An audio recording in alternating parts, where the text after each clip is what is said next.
Welcome to the Choosing Happiness Crusade and video series. This is your host, publisher of Aspire Magazine, Linda Joy. And as you know, I have been holding sacred conversations with some of the most extraordinary women in my life. And the whole purpose behind this, the book, this series, was because in all the conversations I have with the women in my life and my social circles, I kept seeing this thread. In every woman's conversation. And it all came back to this moment when they realized enough was enough. They were so tired of chasing happiness outside themselves.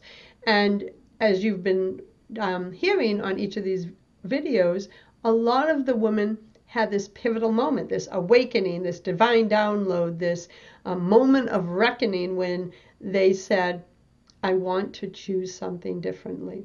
And today's special guest is Lisa Marie Rosati, who I'll be introducing in a moment. And Lisa has been in my life, God, almost close to 4 years now. And our stories reflect so much of each other's. And even though the scenery may be different, our journey to rediscovering and reconnecting with our truth, our authentic voice, is so similar. I think that's why we connected on such a deep, intimate level.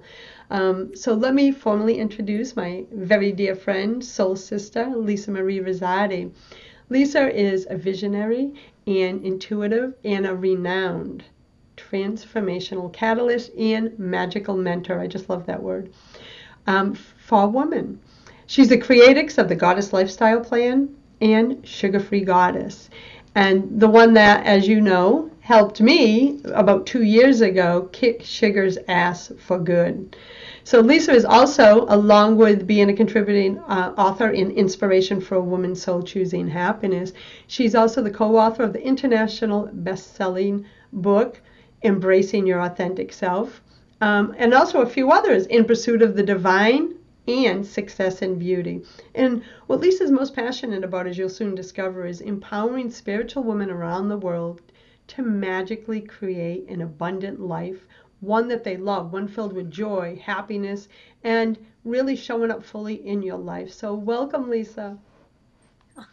Hi, Linda. Thank you. I love, it warmed my heart to hear you say all that. Thank you. Oh, you're welcome. You know, we've been playing in the virtual world together, and it was really just 2014 that we finally freaking got to meet and give each other a real hug instead of those virtual hugs that I'm always sending. I know it was a great time, wasn't it? It was a long time coming. It really was. And you know, what this whole series is about, as you know, Lisa, is about women sharing the moment in their lives when they really, I call it a day of reckoning, a divine download, where everything shifted in that moment and they knew if they didn't choose something different, then they would never experience or live the life that they deeply desired. So for you, that was 1995, dark period in your life, outside, under the stars, kind of like me, kind of cursing the world. So bring me back to that day and that evening, because really it was the beginning of everything to come. Truly. Yeah, well, that is probably my first conscious, memory of when I finally said enough. I want something different, and I was living home with my parents, my daughter Chelsea in tow. I had another failed marriage, or a failed marriage, and I was back home, the place I couldn't wait to get out of all my life, and I was back home with the child in tow. And what I noticed, that I had just come home from a date with like this nameless, faceless guy. And I just sat out there that night, and I said, why do I keep going out with people I have no interest in going out with, just to go out? Why am I not staying home with my daughter? Why am I not staying home with my parents? Why am I always running away? And it was like, it was a moment of reckoning. It was shameful, because it even burns my ass a little bit to say it now. Like, I would have rather spend time with, nobody that I would even desire to spend time with, rather than be home with my child. That was like that moment, it like rushed over me, the shame of that. And I just said, no more. no more. I mean, why did I go out? It was a waste of my few precious hours. It was like, what, and it was just this whole introspective, like, what are you doing, woman? What are you doing? And I just, enough, enough, no more, and it was quite frankly a spell. It really was, because that's what a spell is. A spell is our words with intention put out into the universe. That's really what a spell is. So when you said enough, it was like you were saying, I'm done living this way. But how did you in that moment, so that was the moment the flip was switched. You made a conscious decision, a conscious choice. But what so many of the women have been sharing is, what did you do after that? Because a lot of our listeners say, well, great, I get that, I want to be happy. But they think that it's some magical switch and that you and I and everyone in this series just went, ta-da, we're happy. And I want to say, no, it was baby steps. So Oh, yeah. I'm curious, what were your baby steps? Because they're so similar to what mine were. Well, that night when I had that epiphany and that, come to Jesus moment type of thing, I said, I will no longer give my time away to anybody that doesn't deserve my time. And it was a proclamation. It was an affirmation. It was an absolute, this is what I'm doing. No more am I going to just run away to run away. I'm gonna stay, I'm gonna look inward for my happiness. And what was it? It was a journey. First thing I stopped doing was saying yes to dates that I wasn't at all interested in going out just to go out. I had to start really realizing that better to be home than spending time with people that didn't make me feel good about myself, that didn't, really make me feel happy when I left them than when I got there.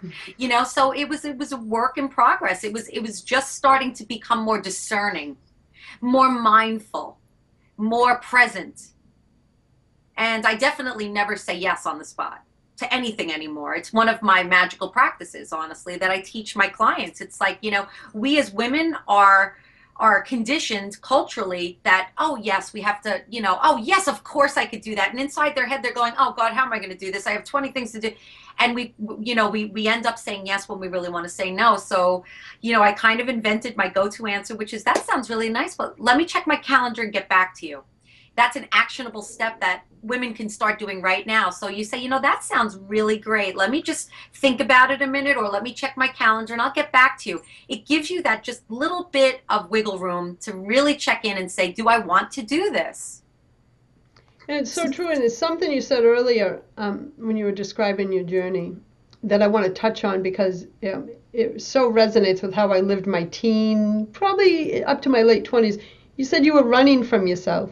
You were running, and when you not wanting to be home with your child or your parents and all that, it's really, you didn't want to be home with yourself. You didn't want to be home with your thoughts, because when I read that, I was like, oh, it was like you were in my head.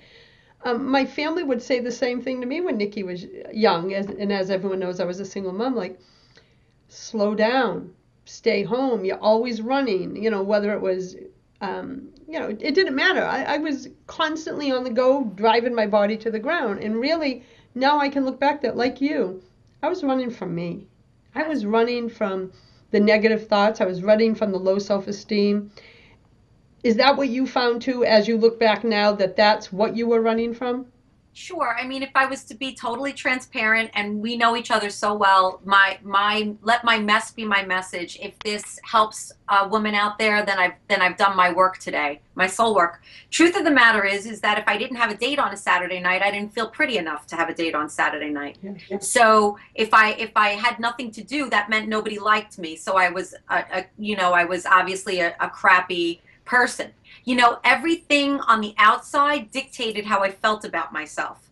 And I was running from myself. I was also trying to build myself up, going, see, I have plans, and see, I have a guy who wants to take me out. See, and really the truth is that it's not the way to feel better about yourself, looking outside. Yeah. When I finally, years later, in the story that I spoke about in Embracing Your Authentic Self, the first book that I was an author with that you published, I spoke about that moment when it was like enough looking outside, because believe it or not, as much as I did kind of get it under control after that, those things still creep in, Yeah. those old habits. So, I had to have the universe whack me, a few more times before I was like, okay, I'm ready. not doing this anymore. I get it. Those cosmic 2x4s, when they slam down, it's like, and that's when you're on your emotional knees. So the story, the story that I told in Choosing Happiness was my first moment of like starting to become aware of my habits of looking outside for everything, looking outside for my self-esteem, looking outside for my answers, my happiness, my entertainment. And then, of course, years later, was the biggie, and I went inward after that. I mean, listen, once you have a child that's born with a birth defect, I think that just wakes you right the F up, and that's what it is for me. My baby was born with a physical anomaly, and he needed a lot of surgeries, and it was like there was no more bull crap. There wasn't time for bull crap anymore. I had to get out of my own way. I had to be there for my son.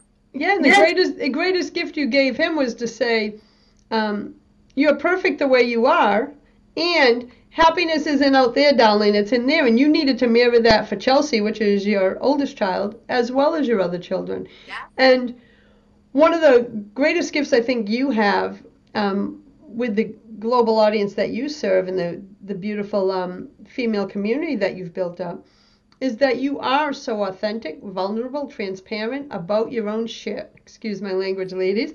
And your journey, that it allows women to say, listen, we're not perfect. None of us are perfect. We are on this personal development and spiritual journey just like you are. And we hold these events in these series to say, woman to woman, and which is what I like to do, and say, listen, look where Lisa's been. Look where I've been. We are no different than you. Yeah. We've had the same different trials and tribulations, I'm sure, but on an emotional, spiritual level, it's the same, because it comes down to feelings and self-esteem and everything that makes us human. That's where that divine thread is. And so the series is about getting women to see themselves in our stories, Lisa, and allow themselves to believe that if we can transform our lives, our way of thinking, and choose happiness, then they can too. And it gives me like soul giggles, because we just hear from so many women who, when they hear someone's story like yours, they're like, oh, Lisa's story really resonated. And if she can go through those things and still radiate love, joy, and create a business and have a loving marriage and a family, then I can too.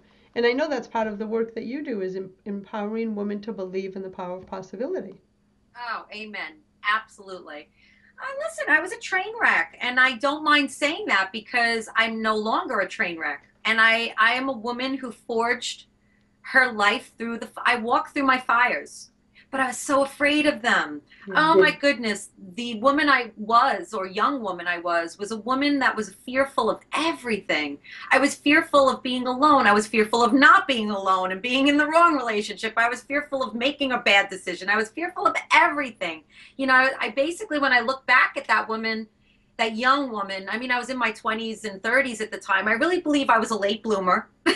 Say that, because my poor parents, they dealt with my shenanigans, and me bumping up against walls. And as a mother to an adult child now and teenage boys, I can see when they're starting to walk into the wall. I'm like, no, you want to spare your child all of this, like, drama and stuff. So, you do try to step in. And my parents had to really watch me really bump up against the wall. But they would tell you that I'm like a cat with I fall, but I land on my feet, boy. And I believe I was born under a bit of a lucky star. It's just, I'm resilient and I don't give up. I'm tenacious. I'm like a pit bull with lipstick. And I said, you know what? I want a goddess life. What do I have to shift? And the thing was, for everybody, what are you willing, or what are you not willing to do, Yeah. in order to get out of your own way? When I work with women, it's like I notice their patterns. They're not willing. They're not willing to forgive. They're not willing to do what it takes. They're not willing to take an honest look at themselves. They're not willing to spend the extra time. You know, they're not willing to do something. And the willing is really, The key. it's the key. If you Yeah. become willing to do what it takes, success is absolutely guaranteed. And that goes for every area of your life. It goes for your relationship, your health. Everything. And that's a big thing. And forgiveness is a big thread that I've, my own story, as well as so many women I've talked to in the last 25 years that I've been on this journey. So, like you said, it's a willingness to stop doing what no longer works. And you know, honestly, we talk, you know, we know each other so well. You know, my drama with Mike. I mean, my husband, I love him to pieces, but I had to be willing to forgive him for what had happened, where he had hurt me. And I had to be willing to accept him as the man he is. Yeah, not the man you want him to be. And a lot of us women do that. And I did that in my younger years. And so I so get what you're saying. And that moment that you did that in your relationship shifted everything. Everything, because once I stopped wishing he was someone else, you know, and you know, to be just so everybody's like, well, what was, he's just not a romantic guy. Although, you know, when we're together, you're like, oh my gosh, he adores you. I mean, but he's not verbal. So I'm a words of affirmation gal. And the way that I actually, I just want to say a resource, if you have not looked at the love languages, the 5 love languages, it's absolutely, it's shifted my perception, because I'm a words of affirmation gal and Mike is the strong silent guy. So he's more of an acts of service guy. So here he was, he would bring me my coffee in the morning, he made me breakfast, he brought me tea, but he never told me, geez, you know, he'll say, I love you, but he wasn't like, you did so great. He didn't give me all those words of affirmation. So I wasn't noticing the way he was showing love. And I was like, why can't you say things like that? Like, he's not a guy who talks. So when I read the 5 love languages and I took the quiz, I said, oh, and I started noticing how he does show up in love. Yeah. And then all of a sudden, I wasn't like on him, because like I said, I'm a pit bull with, I'm really hellacious. So I'm like, I was on the fact you're never telling me things. So once I laid off of that and I started really being filled with my cup of coffee, and I was like, thank you, sweetie. I thank you so much. It gave him this healthy space to blossom a little bit. Yeah, because you were loving him for who he was, not putting him down for who he wasn't. And I was willing to love him even if he could not give me words of affirmation. Yeah. There was willingness to accept that. And I want to say, just from my point of view, for the listeners, I got to meet Mike and spend time with him for a few days, with Lisa, of course. And the thing that I notice about Mike, and I've never read that book, but of course now I'm going to, is, what did I say to you? And some of our friends said, oh my God, this man adores you. So from the outside looking in, all we saw from him was love for you. Yep. Okay? Yep. Because I didn't know your 5th language or Mike's.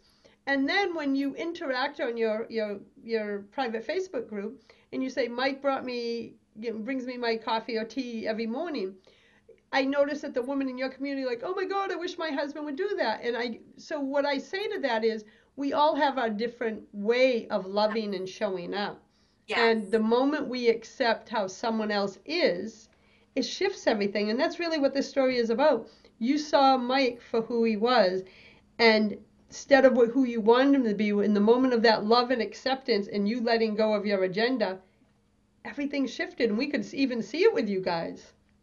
Yeah, I have to say, and you know, that was a very pivotal moment. I was like, am I going to just run away from a relationship again because it isn't exactly how I want it to be? I had to be willing to own my crap. So willing is very, very big in my work. It's like, what are you not willing to do here? And you know, it's a magical substance, willingness. You know, it's magical, because the minute that you say, I am willing to do what it takes to make this work, and you're willing to accept what is that you cannot change, it creates this healthy space where miracles can actually happen. And I've seen it happen over and over. Whenever I'm bumping up against something, over and over and over, I say, okay, I know that's not how life is supposed to be.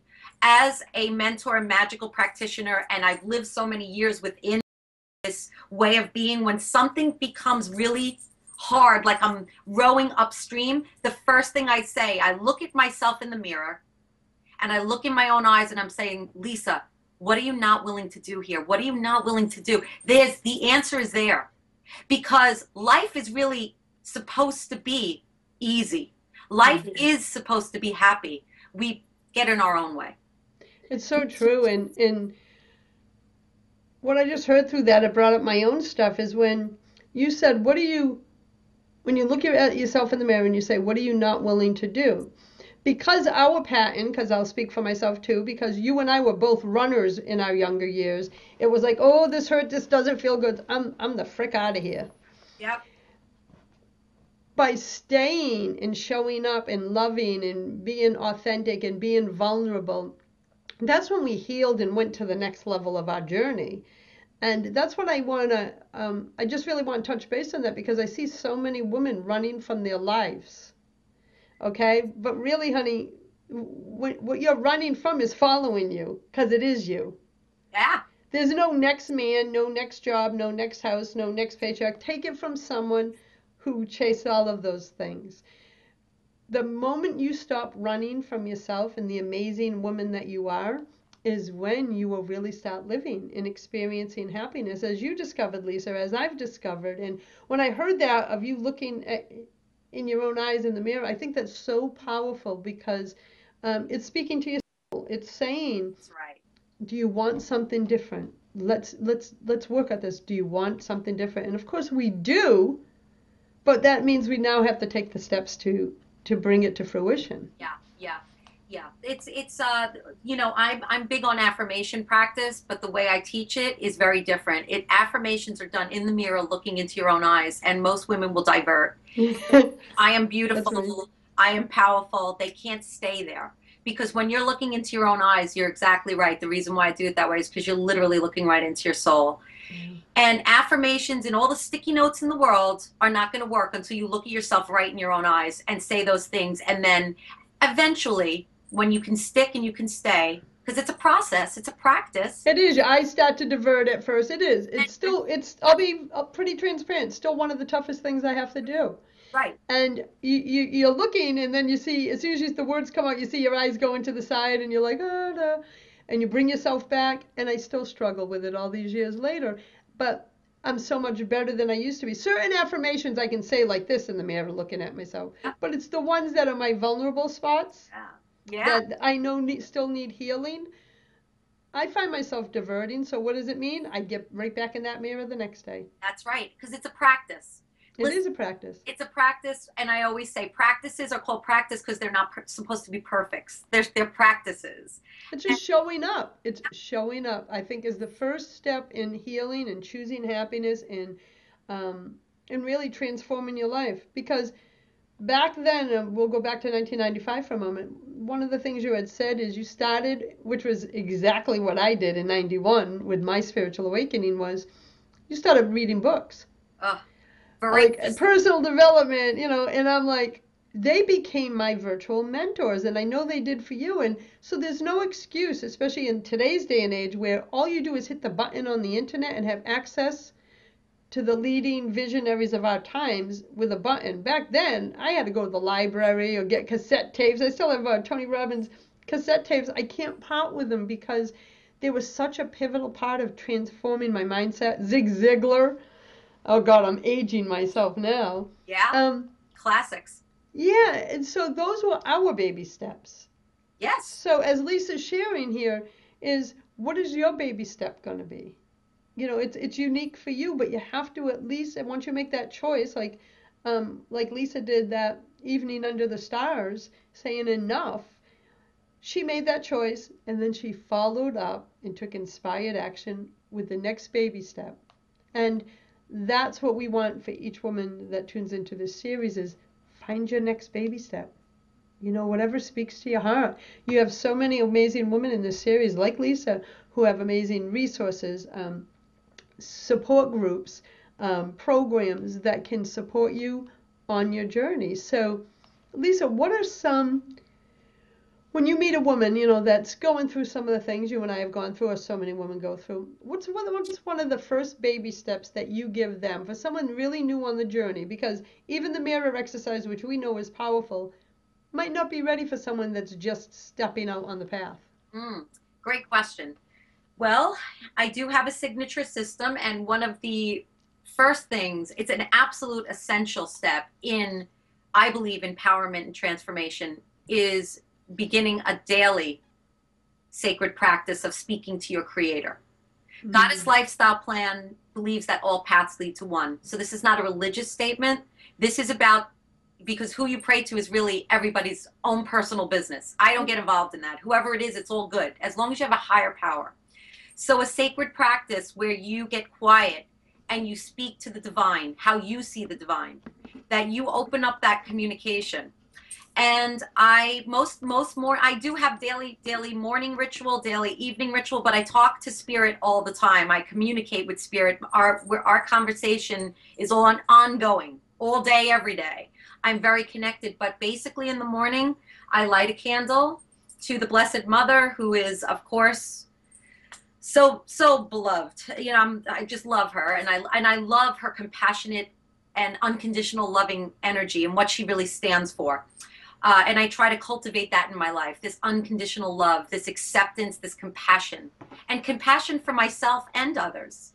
So I'll light a candle to her, and I'll just say, Great Spirit, please guide my thoughts, my words, my actions to be of service to the greatest good of this world. Amen. It could be 2 seconds.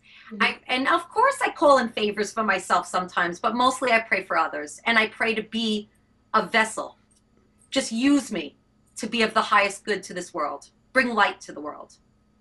Yeah, and I may use different words when I describe what I do, but it's always a conversation. Like, it could be something as simple as, thank you, because we just recently had a storm. It's giving thanks. It's the little things. It is, like you said, keeping the connection open.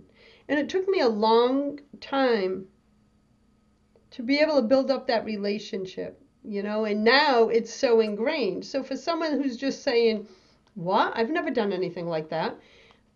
I didn't either. Lisa didn't either. But I'll bet if you tune into all of the inspirational stories throughout this series, everyone has some kind of divine practice in their own life, whatever you call for the divine.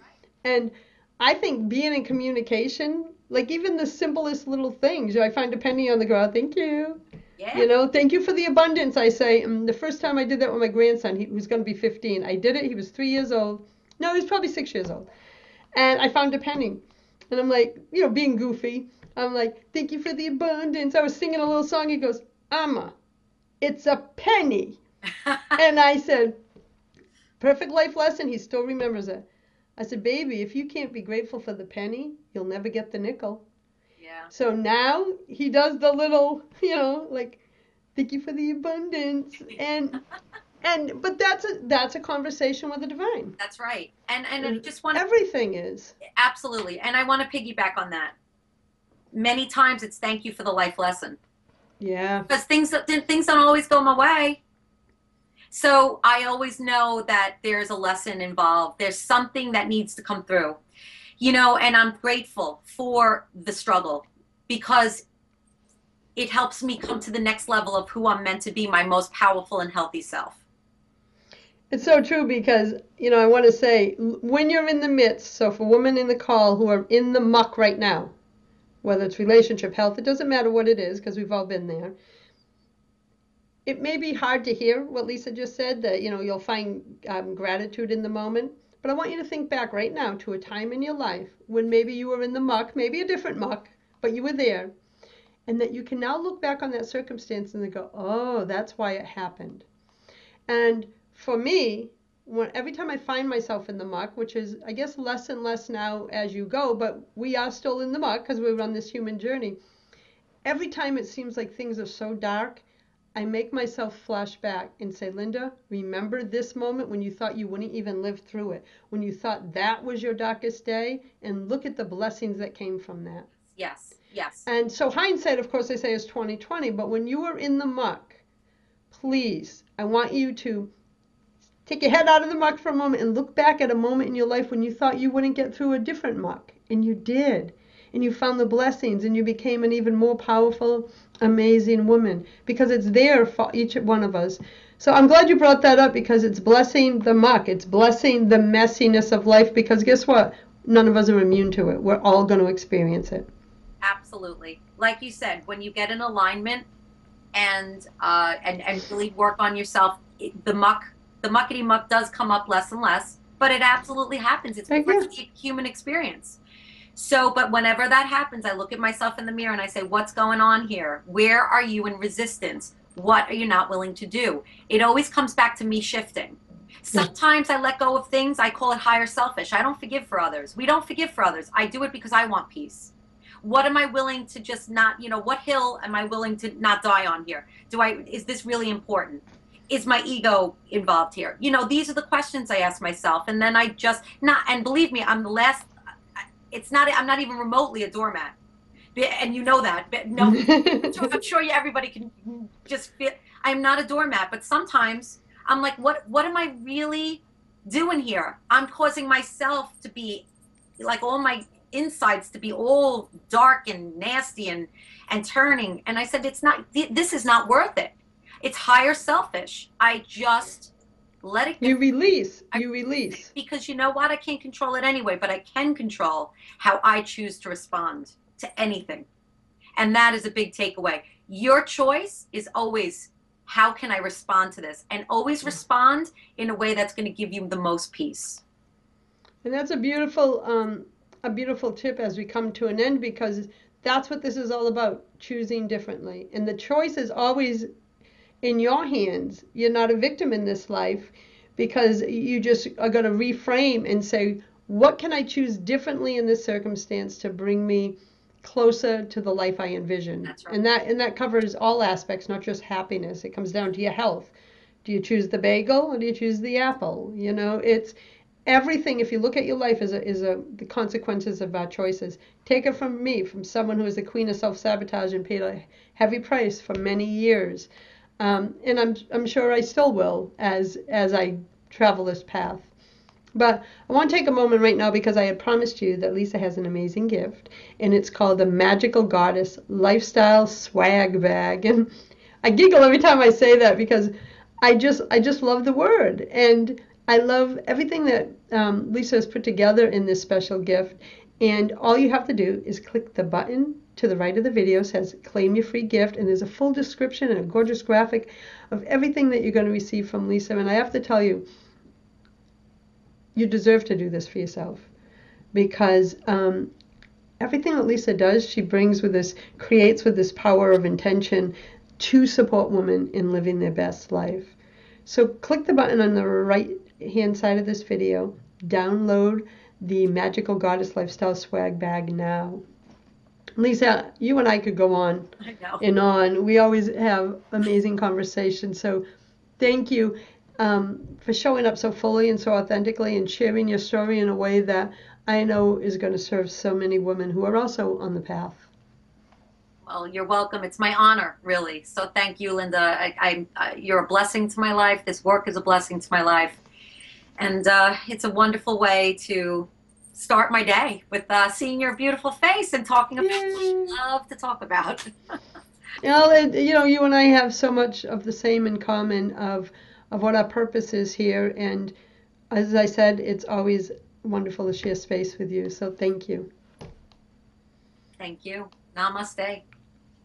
Well, everyone, as I end every beautiful sacred conversation, with just a reminder to choose love, choose joy, choose happiness. Blessings.